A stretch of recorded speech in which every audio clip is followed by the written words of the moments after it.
Welcome back in, everybody, to a Tuesday edition of Bears 365 here on JAKIB Sports. Joined now by Ian Cummings from Pro Football Network of IC_draft. You can give him a follow. Ian, welcome to the show, man. How you doing in this Tuesday, April Fool's edition of the show?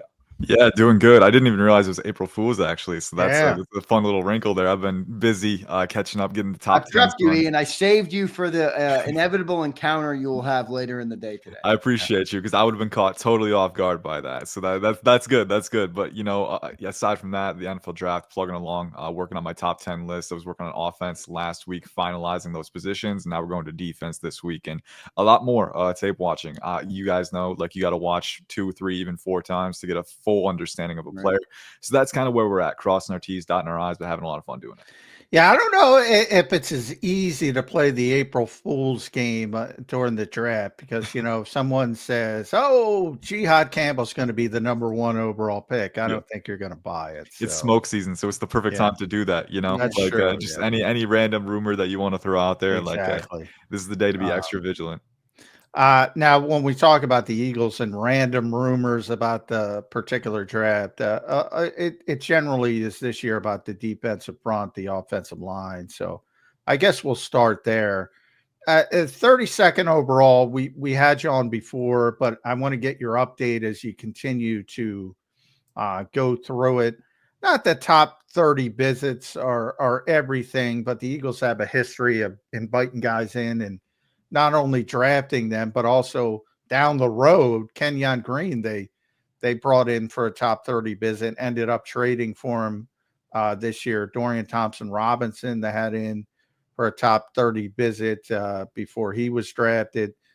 They traded for him. So they tend to have this history of, getting players in, and the nature of the draft is you can't get everybody you want. Roundabout way, too wordy way to say Donovan Ezeruku. And please correct me if I'm not pronouncing that right, but Boston College edge rusher, position of need for the Eagles. They brought him in. Ian Cummings, any chance he's there at number 32 overall?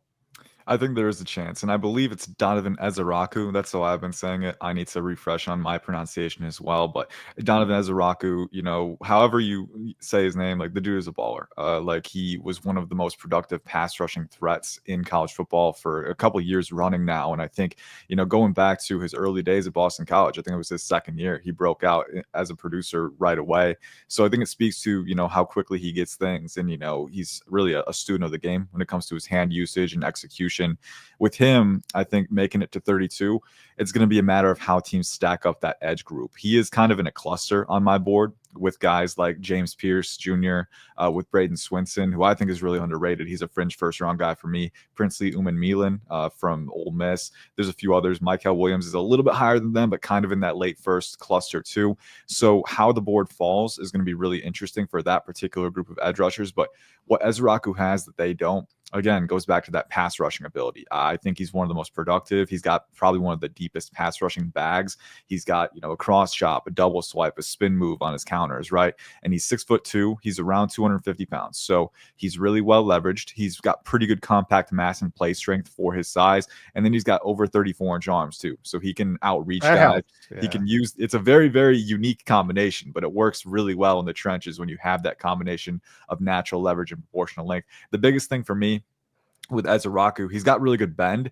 but he's not the most explosive rusher off the snap. I mean, he gets off quickly. He's very, very, urgent. He's got a great motor, but he doesn't have that elite explosive capacity that some of the other athletic freaks in the class do. He's explosive enough for sure, but when you get in the first round, you're kind of splitting hairs a little bit. So that's one reason that might separate him. So he could fall to 32 because of that. But I also think you have teams like the Lions, like the Commanders, right ahead of Philadelphia, who could maybe take him because we know they value character. He's got that. He's a really consistent pass rush threat. And, he's got enough tools to potentially glean even further upside. So it's tricky. I kind of view him in that 26 to 33 range. And I think that if he is still there, he's a great pick. But the question is, does he get past those threats pretty close before the Eagles? I want to ask you about the overall, especially that first round. In Eagle Land, we're talking a lot of defense, right? Because we need tackles, we need edges, we need secondary guys. We're talking defense in that round one. A year ago in the draft, I don't know exactly what it was, but I think it was 17 straight picks at the start of the draft were all offense. Well, that helped the Philadelphia Eagles, who drafted Quinyon Mitchell and Cooper DeJean. How are you seeing the board from the offensive players this year? Like, are you going to have another run on offense? Obviously, the league loves offense. Not as big of a quarterback draft this year, but is there enough offensive players to really push some of these guys down the board like they did last year for the Eagles? Because they're picking at 32. So if they want to get a guy that they like, they're going to need a little bit of a run on offensive players. Do you see that happening this year in the draft? I think it's possible. I don't think it's as likely as last year, because last year it was pretty well known that there wasn't any bona fide blue chip defender leading up into the class. I believe Laiatu Latu to the Colts was the first one picked, 14 and 15. So I think last year was unique because you had a lot of really, really good offensive talent, right? We talked about the three-headed monster at wide receiver, Marvin Harrison Jr., Roma Dunze, Malik Neighbors. There was Brock Bowers as well. The quarterbacks, I 5 or 6 of them went really early on. So that was a unique class, I think, both in the volume of offensive talent and also the dearth, not the dearth of defensive talent, but the relative lack of blue chip talent on the defensive side. When you're splitting hairs like that early on, it's going to cause them to fall down the board. So I would say the potential isn't quite as high this year for that to happen for the Eagles. I will also say, for what the Eagles need, I think the depth in that 20 to 50 range is a lot stronger this year. I think you have guys who you could get late first round or even maybe trade back a bit and get them early round 2 who can be legitimate contributors for you on the defensive side of the ball. But, this year you don't have those two factors working in tandem to give you that result. On offense, there is a lot of top-end talent. Cam Ward, we know he's probably going to be the number 1 overall pick to the Titans as long as they're sold on him. Ashton Jeanty, Amarian Hampton, the running backs, there could be 2 in the top 20 potentially if someone likes Hampton enough. You've got still a few wide receivers who will be taken high. Matthew Golden, Ted McMullen, Travis Hunter, how they view him, he'll probably be a top 3 pick. And then Emeka Egbuka, there's some kind of polarization regarding where he's going to go. I still like him a lot. I think he's a great football player. I think he's a top 25 prospect. And then you got the tight ends. You got Colson Loveland. You got Tyler Warren. You've got Will Campbell, Armin Mambu on the offensive line. So there is still a lot of offensive talent. I just don't think there's the dearth of defensive talent this year. But in contrast, you have the added depth in that 20 to 50 range that I think will help the Eagles out either way. So I think they'll have their pick. I think they'll have options where they're at. But that we also know how he likes to trade up if the board falls a certain way. So I think the flexibility will be there. And in your mind, how many quarterbacks should go in the first round? I only have a first round grade on 1. That's Cam Ward. Shedeur Sanders is kind of a top 50, top 45 grade for me, fringe first round, but I don't quite have him in round 1. I think the top end talent is really only there with Cam Ward when it comes to elevating an offensive supporting cast. So that's kind of where I draw the line. I would only take Cam Ward, but if you're a team that needs a QB, Shedeur Sanders in the right situation, I think can be a guy who's good enough to win with. And I think that's going to be the separating factor for a team like, the Browns, who they've already kind of punted, they've given up, they've admitted defeat on Deshaun Watson, they're kind of worked into a corner when it comes to QB. So I think if they feel like they can win with Shedeur, if Kevin Stefanski feels like he can put him in a position to succeed, I liken Shedeur to a Brock Purdy type as a prospect. I think as an athlete, he's not an overwhelming running threat. He's got enough twitch and athleticism to create when he needs to, and he doesn't have a rocket arm either, but he's going to win with his competitive mentality, with his accuracy, with his ability to win in structure and keep the offense on schedule. And I think, if that's worth it, if he's that high of a caliber player within that archetype, it's valuable, but Cam Ward's the only first round QB. Good stuff there, Ian. I want to go defensive end. I mean, we've been talking about a lot of them. Obviously, the Eagles lost Josh Sweat coming off last year. John brought up Donovan Izaraku from BC. He's a good name. I like some of those second round guys too. And you just talked about maybe if there could be some value to move back there. That's probably what Howie will do unless there's a player he loves. I want to give you a name, Landon Jackson. He's a popular guy in our chat. I haven't seen too much hype around him in draft circles. What have you seen on tape from Landon Jackson? You think he'd be a good fit in Philly? Yeah, I think he very well could be. I have to get a final grade on him. He's one that I'll get to for my final valuation this week. But from what I've seen, man, two things that stand out. One, he's around 6'6", 270. He's got pretty good length, not elite proportional length, but enough to work with. And That's he's huge, right? In yeah, today's NFL for an edge rusher, I it's mean, huge, yeah, but then yeah, here's the thing too, he almost plays like more of a finesse player, When you see a guy who's 6'6", 270, you expect him to be this forklift type who can just right. get up under guys and plow them back into the pocket and open paths for, delayed blitzers and looping rushers, right? But Landon Jackson is, I think, much more of a finesse player. He's got the bend and the ankle flexion to win around the apex, and he can use hand usage, chops and rip moves to, seal the deal after, while he's multitasking around the edge. So that combination is really appealing because you have a player who's built a certain way and doesn't really play like you'd expect within that mold. Now, obviously, that comes with some drawbacks too. I think at 6'6", 270, when he's trying to drive power, he can be a little too high with his pads. He can negate the leg drive a little bit. So I think there's room for him to play up to that size a little bit more consistently. And as is the case with most edge prospects, he can continue to improve his play strength. But overall, I think the build helps him in run defense. I think you can't move him quite as easily as you can a guy like Ezraku, right? If I was choosing one of those to set the edge, I would choose Landon Jackson because at 6'6", 270, you're going to be a lot harder to move than a guy who's 6'2", 250, Right. and he's got enough lower body density to make that happen.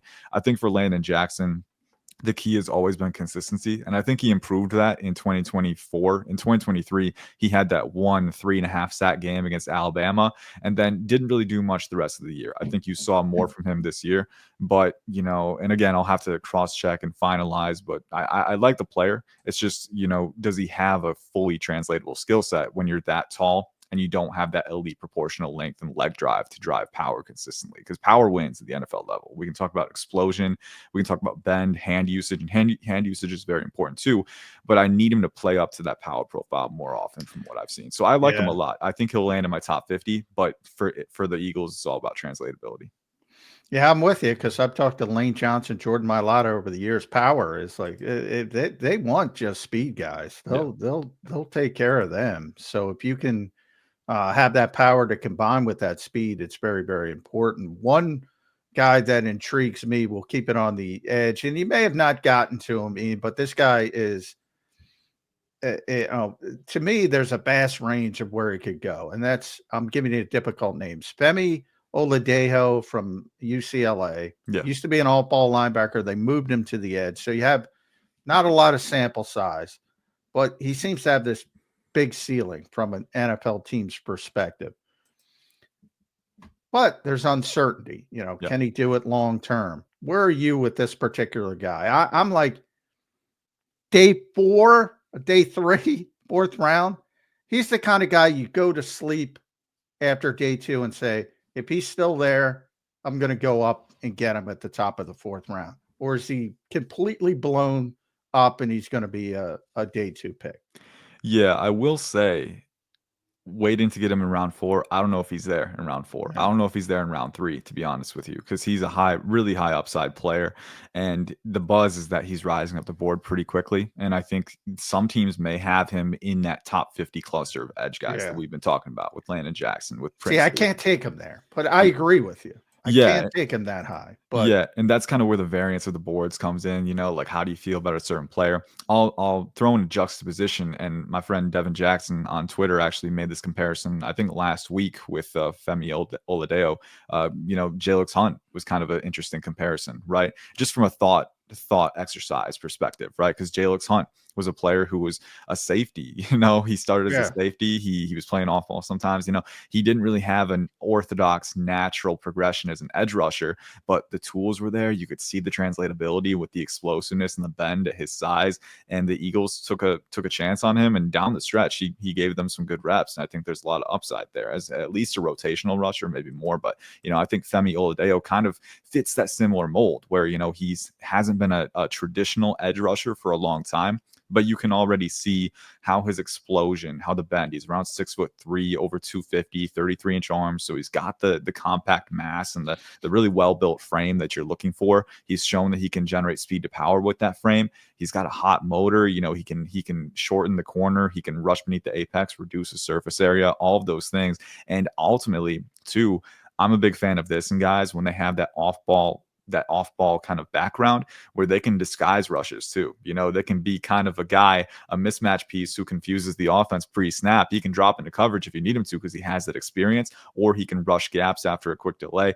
I think there's a lot of different ways you can use a player like that if you can get him to his full potential. So, looking at him kind of in that comparison, I really like the idea a lot. And, I'll have to watch him one more time just to get a concrete, complete eval on him and a grade. But from what I've seen, I think all of the rush components are there to be a really good player. And I think when you have the motor on top of that, that's a driving force that'll keep you going forward. And, it's ultimately too, like, you got to play the board. I don't think he gets out of the top 75 right now, if from, just from what I'm seeing across the Twitterverse and everything. And the buzz seems to be feeling that he's rising up the board. So with a guy like that, who's very tools rich, if you're the Eagles, you got to decide how high is too high for us. For me personally, I always lean toward guys who have that complete palette of tools, but you have to be measured with it too. I want to ask you about tight ends. I think I'm going to rule out Tyler Warren because I don't think the Eagles are anywhere close to being able to get him. I think he's a top 15 guy. He's going to go early in the draft. Let's start with Colston Loveland and go down from there. I don't think Colston's going to be there either, and I don't think the Eagles are going to spend the 32nd pick or trade up for a tight end. So I'm more looking second, third, fourth round range. Who do you like in this tight end class, man? People are saying it's deep, but outside of Tyler Warren, I see a lot of guys who can't block, and we just ran for 2,500 yards in Philly. Ian, I want a guy who can put a body on somebody. Who do you like in this tight end class? Yeah, you got to be able to block. That's number one at the NFL level, man. Because if you don't, you're just a pass catching specialist. The amount of downs you can play is drastically reduced. So yeah, got to be able to get in there, get your hands dirty a little bit. I do like the depth. I think when you talk about blocking, most of the guys that are in that day two mix, I don't think you're going to find too many elite or run blockers. I do think that some guys give good effort and have good potential there. Mason Taylor from LSU is one. Right. He's a guy who definitely gives great effort. He's got kind of an energized brand of mobility, really fast strides, really good bend and flexibility, and that allows him to acquire leverage in that phase. But you're still looking for him to be a little more consistent with the application, with the drive through all the way to the whistle, right? So, this class, you're going to be banking on that projection a lot. But if you're willing to do it, there are a lot of really, really dynamic pass catching weapons for you. And especially with the uncertainty surrounding Dallas Goedert's future, I think that's worthwhile of an investment. So starting with Colston Loveland, real quick, I think he falls within that mold when it comes to blocking. I don't think he's elite there. I don't think he's quite as good as Tyler Warren. But I also think that the hyper focus on him as a pass catching weapon has kind of diluted our understanding of him as a blocker. I do think he's a decent blocker. I don't think he's a liability there by any stretch. Michigan's offense, they used him in different ways, pulling across the formation, getting out in space, and he can block from different positions. I think his athleticism allows him to hit landmarks really well. And I think he does bring good physicality and willingness. So I think you're working with a pretty good framework. And then as a receiving weapon, he is as dynamic as they come. He is one of the best route runners that I've ever seen at tight end. And that's not just a reflection of his nuance and his refinement, but also his athleticism. He's incredibly flexible, both in his hips and his ankles. That allows him to bend, make sharp transitions. He can explode out of breaks, and he's great at making catches. He's great at being clutch. And I think this past year, injuries, Michigan's QB play was very bad. Don't want to mince words there. And I think that affected his production. Yeah, I think that affected his production too. So I think Colston Loveland, you get him in that tight end room, you're only going to prosper long term. Go into the day two group. I'll spotlight a few names, then you can ask me if you have any more in your mind. But Mason Taylor, going back to him, energized athleticism, again, really fluid bend. They didn't utilize him a ton in the intermediate and deep ranges, but when they did, there were some reps where he's working up the seam and he's bending around linebackers on post routes, and he's not losing any speed. He's not losing any energy efficiency as he's bending and reducing. And that type of cornering ability, that ability to sear through zones and enter space and find space, and then the soft hands to make catches, really good rack ability. To me, Mason Taylor is a top 50 player, and he grades that highly for me. He's my tight end 3. So, I think if you can get him in round 2, if he slips to you later in round 2, that's a phenomenal value. Harold Fannin Jr. from Bowling Green is another player to keep an eye on. Now, blocking is the big issue with him, right? You talk about blocking his profile does not translate super well as a blocker. He's around 6'3", 240. So, he's not the biggest guy. He can be a little upright too. There's not a ton of leg drive with him. So you're going to have to bank on him being that next level pass catching threat. And I think the thing with Harold Fannin is that the pass catching profile is really appealing. I mean, he led the FBS in catches and yards, 117 catches, 1,555 yards, 10 touchdowns. I kind of liken him to, and Eagles fans will understand this comp because he was, giving them a little bit of trouble a little bit ago, around a decade ago now, Jordan Reed from Washington. I think there are some similarities with the athletic profile, not an elite athlete, but he does have really good quickness. He's sudden. He's savvy. He can make plays at the catch point, really good instincts, really good hands, and he's nuanced. He knows how to win. He knows how to offset defenders. It's almost like he had a basketball background because he'll be using crossovers. He has a really good spatial IQ, and I think that combined with his conversion ability can offset any limitations he has as a blocker. But if you're the Eagles, you don't want to deal with that. You want someone who can really compete as a blocker. Then maybe a guy like Elijah Arroyo, who at least has the better frame for that. He's still refining his game as a blocker too, but he's very explosive as a seam threat, a vertical threat. And you're getting a guy who's 6'5", 250 with 33-inch arms. So that he has the physical profile and the flexibility to own up there. Overall, it's not an elite class with blocking, but a lot of receiving weapons. On Fannin is interesting because the Eagles hired his head coach at Bowling Green, where he had so much success. So they're going to have a real good sort of understanding of what he is potentially as a player with Scott Loeffler in the building. That frame, though, you kind of mentioned. I don't think they want a H-back or a guy who's playing fullback. Does he have sort of the frame to add weight? Because I think they wait. A lot of people, Dallas Goedert was not known as a blocker coming out of South Dakota State because he was never asked to block. Same thing with Harrison Bryant, a guy they signed, was the Mackey Award winner at Florida Atlantic, wasn't a blocker in college. It's okay. Sometimes you get to the NFL level. You have the want, the willingness. One thing I always hear about tight ends in this league, Ian, they tell them to lose slowly. Yeah. Can Harold Fannin add weight and lose slowly in your mind with his frame? Yeah. And that's a great point too, because, a lot of tight end assignments and blocking, it won't always be just driving through a guy and controlling him. Sometimes it's just about chipping, delaying the defense to open lanes at the first level for running backs to get through. So, there's different types of assignments. I do think I'm a little pessimistic when it comes to him adding weight just because he didn't test as an elite athlete. I don't think you see elite burst on tape. I think he's very sudden. I think that's where he makes his money. In those short areas, his feet are incredibly quick and rapid, and he can make transitions, and he can use that to route up DBs and make plays after the catch too. I think that's where he makes his money. But for me, he's not an elite athlete. He's a little high-hipped too, so you worry if he adds more weight, is that going to exacerbate those issues fully acquiring leverage and driving in the run game? I think he has enough willingness for sure. And I think because you can line him up in the slot, in line, off motion, you can utilize him in different ways as a blocker right away because he knows how to be used in different ways. But for me personally, I do think there's kind of a cap that I would put on him. And that's why he's probably specialized as a receiving threat. So if you're the Eagles, if you have reservations about his blocking upside, maybe look elsewhere. But at the same time, because he has a connection within the Eagles staff now, if they give a resounding report of his character, they're like, hey, he might be able to work up to this kind of version that we want to see from him.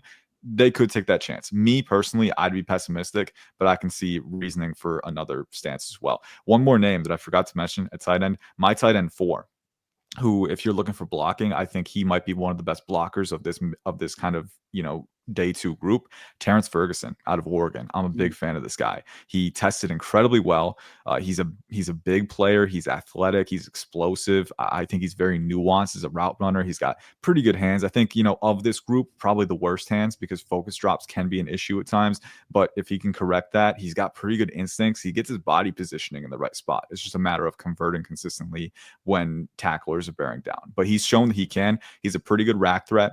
And as a blocker, again, Oregon's offense, they have that brawling front, with Johnny Cornelius, with Josh Connerly, that run game was really important for them. And Terrence Ferguson, you saw him getting to the second level, imposing his will, clearing the C gap. This is a guy who can do a lot of different things with his frame, with his explosion, with his physicality. And he's also a pretty nuanced, well-rounded receiving threat too. So one of my favorite players in the tight end class. He doesn't get a ton of buzz, but he's my tight end 4. And I think he could be a really good player. A lot of good tight end options. Yeah. What about Gunnar Helm? 2 more. Gunnar Helm, Mitchell Evans. Mitchell Evans is a blocker, I guess, mainly. But where do you think their ceilings are? Yeah, Gunnar Helm is one who I think, again, the NFL Combine, the athletic numbers, that'll create an impression for a lot of people, but he sprained his ankle on the first 40-yard dash. So that's very needed context. I think he's a good, not great athlete on tape. I think he's explosive enough as a seam threat. I think he's got some pretty savvy rack ability too, where he can break tackles, pretty good contact balance. And he's a, pretty high effort blocker too. For me, with him, it comes from, he's 6'5", under 250. I think he weighed in around 243, and his frame is a little taller, a little more upright. And I think that can affect his blocking ability. I think he gives good effort, and that's something that you can coach up, but I don't think he's at that elite level. So again, good, not great in a lot of areas. I think if you can project up, he's a really good rack and seam threat, and that's enough to project off of and kind of build beyond. But some uncertainty factored in with him as well. And then Mitchell Evans, he's an interesting player, more of a day 3 guy for me. But if you can get him on day 3, again, I really do love the willingness and the physicality as a blocker. Like you said, that's one of his primary functions. But I also think for his athletic profile, he's not an elite athlete by any stretch. He's not super explosive. He's not very fast. He's not very fluid in his hips either. He has enough fluidity to make transitions and, supplement a decent route tree. But he's also not a guy who's going to sink instantly and, make 90-degree transitions on DBs and man coverage. So, Mitchell Evans is more of your high effort blocker who, again, can also struggle with leverage at times. I want him to keep improving that. I do think he improved in 2024, though. Ahead of 2024, I had issues with him as a blocker with his sustain and his leg drive, but I do think he took a step forward. And then at the same time, too, as a pass catcher, really strong hands. If you want to get him a target up the seam or on an out route, like he's very good at converting with contact bearing down. He's pretty clutch. He's pretty composed in those situations. So I look at him as kind of a chain mover, a clutch situation guy, not an elite pass catching catalyst, but a guy who can make those tough catches and then give you a decent blocker in the run game too. Ian, Birds are sitting at 32. Last question for me.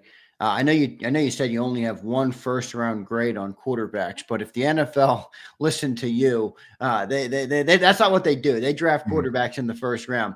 Guys like Jalen Milroe and Jackson Dart. Now, I'm sure you don't have great grades in terms of a first-round grade or anywhere close to it on them, but is there any value if a team wants to jump up and grab those guys? I'm starting to hear more rumblings on Jalen Milroe, and that would obviously be the Eagles' trade partner, with value if somebody wanted to jump up to grab that quarterback at 32 for that 5th-year option.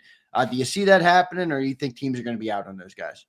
I think it very well could happen. And I think it depends for the Eagles. It depends on how the board falls. If you're at 32 and there's someone that you can't pass up at that spot that you just need to take and, the value dips off, then maybe stay and take that guy. But if there's kind of what we talked about with the edge group, if there's a cluster of edges still there, like Landon Jackson, like maybe Ezraku slips to 32, like, if you're comfortable trading down a little bit, because a lot of the QB needy teams in this class are kind of clustered in that 32 to 48 range, even in the second round. The Steelers are the big wild card. We don't know what they're going to do there, if they take a guy in round 1 even, or if they wait. But the question for the Eagles is how far do you want to trade down, and if there's enough options for you. But going back to the question, Jalen Milroe, Jackson Dart, I don't have first round grades on either of them. I have a late day 2 grade on Jalen Milroe just off the tape. I think he's very athletic. I think he's an elite running threat. He's got a rocket arm, and I do think he's been improving his mechanics over the course of the cycle. It's just for me personally, the consistency in the passing game as an operational passer, right? When it comes to field vision and accuracy, those things are still coming along with him, right? If they weren't, then he'd be a first round consensus player, right? You look at the tape, and you see really bright flashes with him, but it's still kind of coming into sync. It's not quite there yet, the puzzle pieces, and I think that's why there's kind of this lack of consensus with him. Things that I do know: he's an elite athlete, he's got an elite arm, and his leadership, his composure, his work ethic, his character, I've seen nothing but glowing remarks there. So I think if you're a team who sees that he has the elite physical talent and the ideal character makeup that you want, that could be enough to drive a team to make a move on him for number 32 and get him in that QB room, and then let him develop behind the scenes for 1 or 2 years before taking the reins. Jackson Dart, a little trickier. I don't love the physical profile like I do Milroe. I think he's a great athlete. I think he's got a really good arm, and his arm in particular is unique because it's pretty elastic. There's a lot of angle freedom there, which allows him to make throws off platform, which allows him to layer passes with velocity and touch. Those traits are very good with Jackson Dart.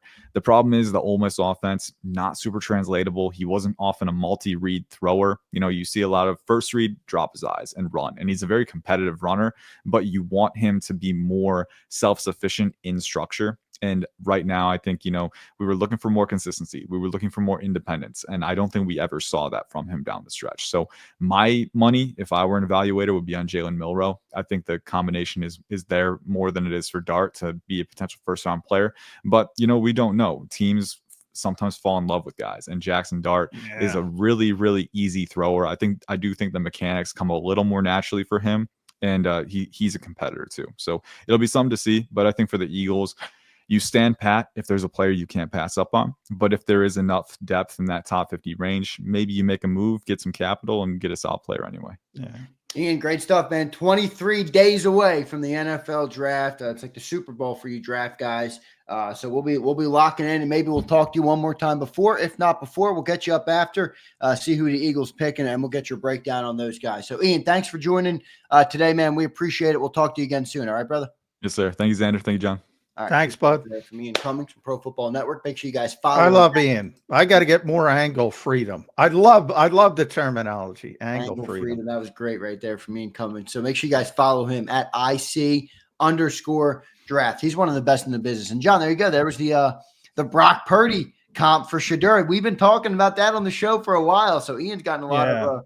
I hate this quarterback class. If I'm taking a chance, I agree with Ian. I'm taking a chance on Milroe. If I have confidence in if I have a defensive coach, I'm not going near Milroe. But if I have a bunch of incubators, good quarterback people, I'm taking a shot on Milroe. Otherwise, I don't like any of them. I would steer clear. Not a good year to be needing, except for Cam Ward. Cam Ward's fine. But I think even Cam Ward is going to be the number 1 overall pick. I think he should be probably 15, somewhere in that range. So good prospect, but I don't think he's Caleb Williams or Jaden Daniels by any stretch of the imagination. Yeah, no, I don't either. I don't see it either. So, not the best year. Already stuff going on, by the way, down in Palm Beach. Overtime is now uniform, but they scaled it back to 10 minutes. So some stuff, and we'll be hearing about the tush push, presumably relatively soon, sometime later this morning or early afternoon. And I would still, the best bet is probably tabling it. They're not going to have enough votes, so it's probably going to get tabled, would be my guess.